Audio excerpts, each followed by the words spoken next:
podcast ngayong araw. So ngayong araw ay magkakaroon tayo ng mukbang. At bukod doon ay magkakaroon tayo ng special segment na ating tatawaging Who's Your Favorite? So, handa na ba kayo?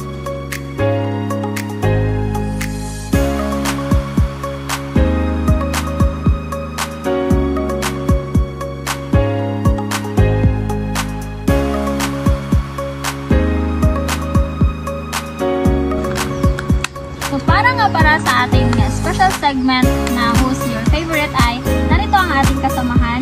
So, nandito si Miss Jam, Miss Pesal, Miss Amor. So, magsimula na tayo. So, nabasa niyo na ba ang lahat ng kabanata sa Parang Ibo? Yes! So, sigurado kung may paborito na kayong karakter sa bawat kabanata. Meron din ako sa may paborito ka ba? Meron. Sige, so pag-uusapan natin yan, yung mga paborito niyong karakter.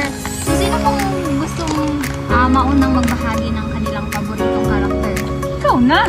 Ikaw na kasi ikaw naman. Sige, ako na nga lang. May dadagdag pala sa ating mga guest ngayong araw. So, nandito si Mr.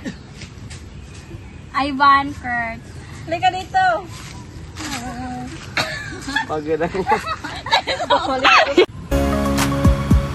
So ngayon ay pagpapatuloy na natin ang ating segment.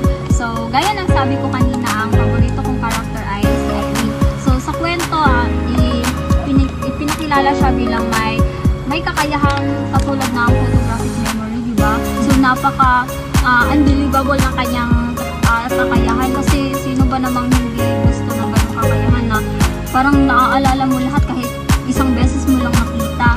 At saka katulad ko din kasi si Irene, meron din siyang stepmom, pero yung pagkakaiba lang kasi yung sa storya niya, pinakilala yung stepmom niya bilang hindi talaga maganda yung ugali, diba?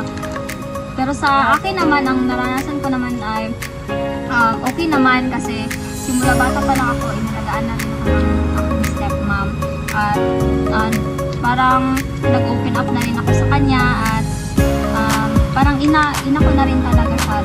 Pumalit na talaga siya sa yung nanay ko na hindi ko rin naman naaalala pa, kasi 3 years old pa lang ako nung nawala siya.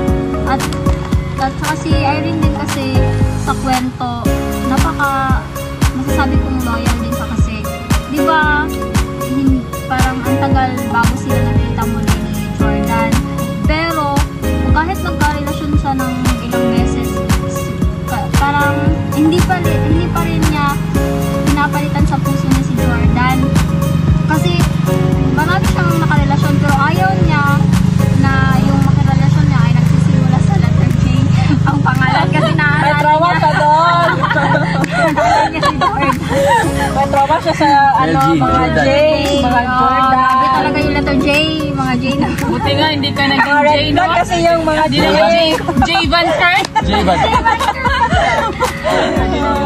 John Ardenia. Pero lang yun. Tapos. Pina-insert talaga Pagpatuloy niya. natin. So, kaya parang parang masasabi ko talaga na favorite yung character niya dahil doon sa mga qualities ni Aryan. Ni Irene. So, susunod din lang gusto magbahagi pa ng kanilang paborito. Ako. Sige. Ang paborito ba yung tinatanong mo? Oo. Yung paborito kong character ay si Sandra. Bakit? Pinili ko siya kasi, di ba, nagkagusto siya sa kapatid niya. Pero, di ba, sobrang mali talaga yung nagkagusto siya sa kapatid niya. Kasi, dito sa, bawal talaga yun. Hindi yun. Lalo na sa kapatid. Lalo na sa atin. Hindi talaga yun pwede. Ang magandang na desisyonan niya na doon is, pinili niya yung family niya, yung anak niya, at yung may asawa siya doon. So pinili niya talaga yung family niya kasi mahal na mahal niya yung anak niya, si Belinda, kasi bilang isang ina, marami ka talagang mga desisyon na kailangan mo talagang isang tabi kahit mali kasi ipa-priority mo yung anak mo. Kagaya ng sa mama ko, iba naman yung story. Iba yung story pero may pagkakapareho. Yung mama ko kasi is may maling decision din siya nagawa yung hindi siya nakapagtapos. Dahil maaga siya nag-asawa. Pero ang maganda naman doon is kahit mali yung hindi siya nagtapos ng pag-aaral is pinili niya pa rin alagaan kami, alagaan ako, ganon. So yun yung magandang at hindi niya kami napabayaan mula pagkabibi namin. Hanggang lumaki talaga kami, alagang-alaga talaga. To the point na sobrang strict. Sobrang strict ng mama ko na bawal ka ganito, ganyan.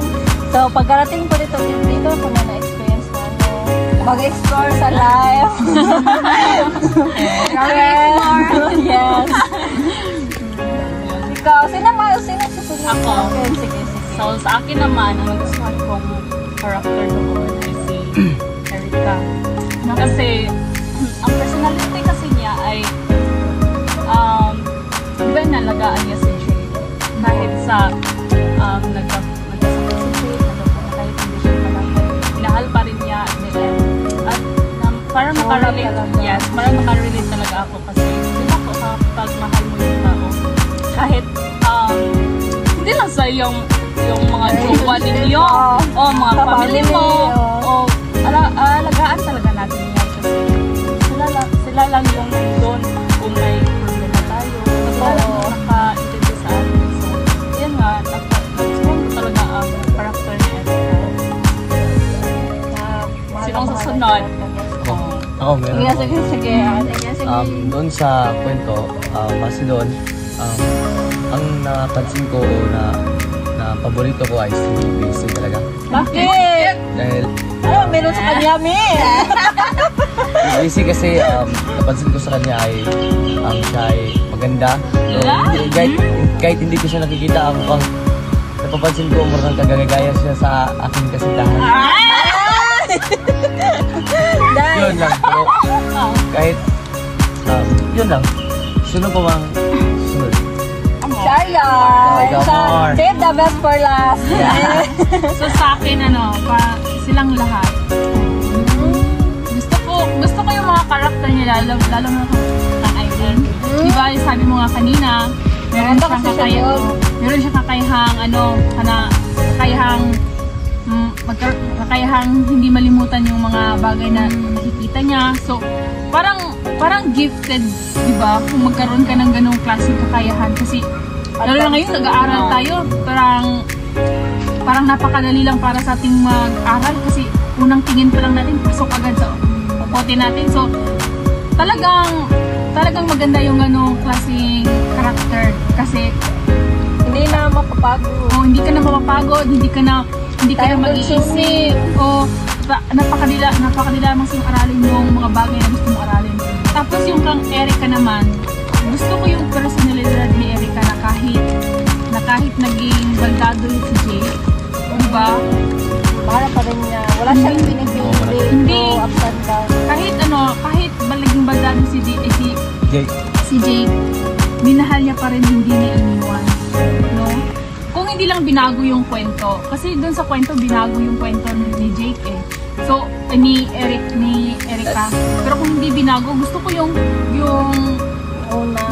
unang kwento hindi binago yung kwento ni Erica kasi parang doon yung napatunayan na sa hirap man o sa hirap, sa saya, mananatili yung pagmamahal mo sa isa't isa. Yan mo kasi matitest yung pagmamahal mo sa isang tao. Doon naman kang Sandra kasi, di ba binigyan siya ng pagkakataon kung saan babaguhin yung kwento niya. Pero mas pinili niya yung pamilya niya. No? Kasi ayaw niya mawala yung anak niya Kasi kung babaguhin niya yung kwento niya, magkakatuluyan sila ng kapatid niya. Babaguhin, papalabasin na hindi niya kapatid yung kapatid niya o parang ampon lang yung kapatid niya, so magkakatuluyan sila. Pero pinili niya kasi yung anak niya ayaw niyang mawala. Doon kasi yung ano, parang kasi sa totoong buhay naman, di ba? Kasi kung sa totoong buhay, gagawin ng isang ina para lang ang lahat para sa kanyang anak. No, hindi niya makakayang saktan yung anak niya, di ba? Kahit sino namang nanay. Kahit sinong nanay naman hindi Papayag na masaktan yung anak. Lalo na kapag babae, kasi pag babae talaga mahal na mahal eh. Hindi hahayaang masaktan, di ba? Doon naman kang Bessie, gusto ko yung sa story ni Bessie nga, hindi yung kasi kung pagbabasihan natin, kung iisipin mo pera, di ba? Kasi kung sa story kasi kung sino yung mas maraming pera, dun kumakapit si Bessie eh, no? So sa totoong buhay naman, parang nangyayari din naman yun, di ba? Nagiging kabit yung iba. Para sa pera. No? Pero Sa hirap na rin. Pero in fairness kang Bessie ha, yung mayayaman talaga yung pinipili niya. May siya, may standard. May standard yung hinahanap niya, di ba? Ngayon, sino-sino na lang para mabigay yung loob kahit nagkakandaro. Nagkakahirap na yung lalaki. Kabit pa rin ang kabit kahit wala nang may pakain sa pamilya. Pero si Bessie yung pinipili niya yung may standard talaga. Alam niya talagang papakinabangan yung story. Diba? So, kung sa story ni Bessie, kung hindi pa binago yung story niya, sasabihin tayo, ang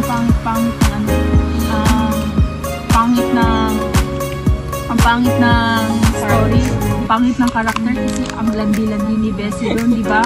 Pero kung dun sa pagbago ng kwento, kasi dun sa pagbago ng kwento, parang hindi rin naman nagbago yung kwento niya rin eh. Parang ganun pa rin siya. Kulang development, character development. Pero yung karakter niya mismo, yung sa karakter ng karakter, ang ganda. Kasi siya pa mismo yung nagsabi kang Lucas na pakita mo yan, huwag mong mahiyang ipalabas mo yan. Maging comfortable siya. Ang ganda, pero anong meron sa kanila? Walang meron sa kanila ni Lucas. Si Lucas, may nararamdaman siya. Para kay Bessie. Pero si Bessie, kasi yung Bessie, yung para kay B kasi, siya, para talaga yun kang Bessie. Ginawa lahat yun ni Lucas para kang Bessie. Yung kwento yun, nandun talaga yung kang Bessie. Rata naman, B. Para kay B. So para kang B rin siya. Si B daw eh. Hindi na, Kwan. Hindi na dyan Ardinia. Wala. BR. Para kang B. So dahil tapos na ang ating segment ngayon at ubos na rin ang ating pagkain. Inubos na Monty, Amor. Sino bang umubos? Amor. Ako lang. Tawakan mo na yan. Go! So tatapusin na natin ang ating podcast ngayong araw. Sana ay naging masaya at may natutunan kayo sa ating podcast. Paalam! Bye! Bye. Bye lang yun ba?